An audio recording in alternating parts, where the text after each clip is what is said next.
દર્શકો, હું સુરેશ કુમાર સતલોક ટીવી ગુજરાતમાં તમારું સ્વાગત કરું છું. દર્શક મિત્રો, આજે અમે આવ્યા છે ગુજરાત રાજ્યના જામનગર જિલ્લામાં. જામનગર સિટી છે, ત્યાં ઘણા બધા લોકો છે. તમે જોઈ શકો છો એ પુસ્તકનો પ્રચાર કરી રહ્યા છે. જેના હાથમાં એક જ્ઞાનગંગા પુસ્તક છે. તો એ પુસ્તકમાં એવું બધું શું લખેલું છે કે એ લોકો પ્રચાર કરે છે. તો આપણે આ પુસ્તક વિશે જાણીશું. ઘણા બધા અહીંયા ઉભા છે માણસો, એનાથી આપણે વાત કરીશું. નમસ્તે સર. નમસ્તે જી. શું નામ છે તમારું? મારું નામ અમૃતદાસ છે. ક્યાંથી આવો છો તમે? ગામ છે જોડિયા, જે જામનગર જિલ્લાની અંદર તાલુકો છે જોડિયા. તો તમે આ પુસ્તક લઈને ઉભા છો હાથમાં, એ કોણ લેખક કોણ છે એના? આ પુસ્તક જે છે કે જ્ઞાન ગંગા, એમના લેખક છે જગતગુરુ તત્વદર્શી સંત રામપાલજી મહારાજની લિખિત પુસ્તક છે જ્ઞાન ગંગા. તો અનુકૂળ જ્ઞાન લખેલું છે બુક. શાસ્ત્ર અનુકૂળ, એટલે શાસ્ત્ર તો ઘણા બધા છે. આપણે હિન્દુ ધર્મ બધા શાસ્ત્રોનું જ્ઞાન છે એમાં. હા, ગીતાજીનું જ્ઞાન છે, 4 વેદ, 6 શાસ્ત્ર, 18 પૂર્ણ બધું સમાવેશ થયેલો છે. ધન્યવાદ સત્ય. તો અહીંયા ઘણા બધા માણસો હજી ઉભા છે હાથમાં પુસ્તક લઈને, જ્ઞાન ગંગા. તો એનાથી આપણે જાણીશું કે એ લોકો એવું કહે છે માનવ કલ્યાણ સેવા. માનવ કલ્યાણ મતલબ આ તમે જોઈ શકો છો આખી દુનિયામાં નશા, યોગ, ખોટી આદતો, ઘણા બધા ચોરી જારી કરે છે માણસો. પણ આ પુસ્તક વાંચવાથી એવું કહે છે માનવ કલ્યાણ થશે, માનવ કલ્યાણ સેવા એ લોકો કરે છે. તો આપણે એનાથી જાણીશું. નમસ્તે. શું નામ છે તમારું? શૈલેષદાસ. જેમ કે અમને ખબર પડી કે આ બધી કહે છે કે માનવ કલ્યાણની આ પુસ્તકની અંદર માનવ કલ્યાણ માટે છે. તો માનવનું કલ્યાણ કેવી રીતના થઈ શકે આ પુસ્તકથી? કંઈક જણાવવા આવી છે.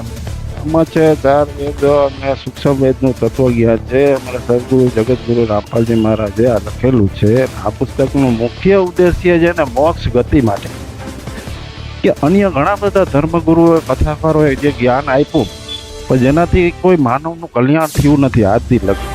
બધી વાતું જ છે કઈ રીતે કથા, જેને કહેવાય કથા, સૂક્ષ્મ વેદના માધ્યમથી જ પરમાત્મા જ એક જ કરી શકે માનવનું કલ્યાણ. સમજી લે. તો એ જગતગુરુ આજે ધરતી ઉપર છે. તો એનાથી આ પુસ્તકમાં એ મોક્ષ ગતિ કેવી રીતે પામવી એનો એક સરળ રસ્તો અને પૂરું સાથે છે, બધા શાસ્ત્રોનો નિચોડ સાથે. અને બીજા નંબરનો લાભ એ મળે કે નશો સાવ મુક્ત કરી દીધી. નશો કોઈ દિવસ ટચ પણ ના કરે. કોઈ પણ વ્યક્તિ આ પુસ્તક વાંચે ને તો એને સીધું લાગી આવશે આત્મામાં કે ભાઈ આ વસ્તુ કરાય નહીં કોઈ દિવસ જિંદગીમાં. તમે કહો નશો મૂકી, એમાં માણસો નશો મૂકવા માટે લાખો કરોડો રૂપિયા ખર્ચ કરે છે, એનાથી નશો નથી મુકાતો. અને તમે કહો છો કે પુસ્તક વાંચવાથી નશો મુકાઈ જાય છે. એવું બધું તો શું લખ્યું છે આ પુસ્તકમાં જેનાથી નશો મુકાઈ જાય છે? જેવી રીતે માણસને જે અજાણ હોય, બાળક હોય કે એને જેને જ્ઞાન ના હોય, સમજી લે કે ઇલેક્ટ્રિકના વાયરને પકડી લે કે એને જ્ઞાન નથી એટલે પકડી લે તો શોર્ટ લાગે, મરી પણ જાય. એવી જ રીતે આ પુસ્તકની જ્ઞાન ગંગાની અંદર એવું જ્ઞાન છે કે જે માણસને આત્મામાં લાગે ને એ જ વસ્તુ સુધારી શકે. સમજી ગયા? બાકી કાંઈ કોઈ કથા આમ કથા સુધારી ના શકે.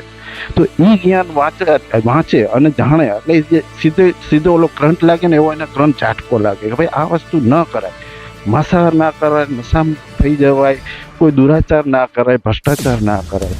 જાણ આવી બધી ઘણી બધી બાબતો જે જાણવા લાયક બધી આ પુસ્તકમાં છે. અને આ વસ્તુથી માણસ તરત જ મૂકી દે છે. અમારા લાખો ભક્તો છે જેના ઇન્ટરવ્યૂ છે, જે નશામુક્ત થયા છે, રોગમુક્ત થયા છે અને સરળ જીવન જીવે છે. જેને કહેવામાં કે કોઈ સમાજને એ અડચણરૂપ ના થાય, અમુકના હેલ્પ કરે છે સમાજની. સમજી ગયો? અને સમાજના જેટલા બધા પરિવારો છે એને પણ ઉપર લઈ આવે છે કે ભાઈ આ પુસ્તક વાંચો, આનાથી તમારું કલ્યાણ થશે, તમારા પરિવારનું કલ્યાણ થશે અને આખા સમાજનું કલ્યાણ થશે. એવું સરળ ભાષામાં સરળ પુસ્તક લખેલું છે ગુજરાતીમાં, જગતગુરુ તત્વદર્શી સંત રામપાલજી મહારાજ. તો આ પુસ્તક વાંચવાથી તમે કહો નશો મુકાઈ જાય છે, આ શાસ્ત્ર અનુકૂળ ભક્તિ છે. જે ભક્તો આ લોકો તમારા ઇન્ટરવ્યુ જોઈ રહ્યા છે, તો એ લોકોને પણ આ પુસ્તક જોતું હોય તો એ કેવી રીતના મંગાવી શકે?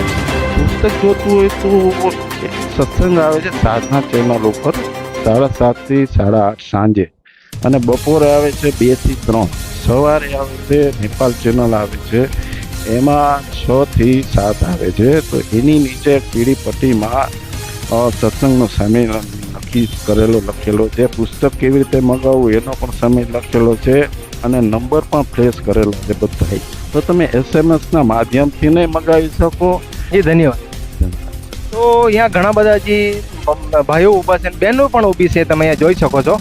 તો આપણે એની જોડે પણ વાત કરીશું કે એને બતાવ્યું કે માનવ કલ્યાણનો ઉદ્દેશ્ય થી આ લોકો પુસ્તકનો પ્રચાર કરીએ છે. તો સમાજ સુધાર માટે કંઈ આ પુસ્તકમાં લખેલું છે એવું બધું, તો આ વિશે આપણે જાણીએ. નમસ્તે. નમસ્તે. શું નામ છે તમારું? પૂર્વીદાસી. ક્યાંથી આવો છો તમે? જામનગરથી. તો એ બધા લોકો એવું કહે છે કે માનવ કલ્યાણ માટે આ સેવા કરે છે.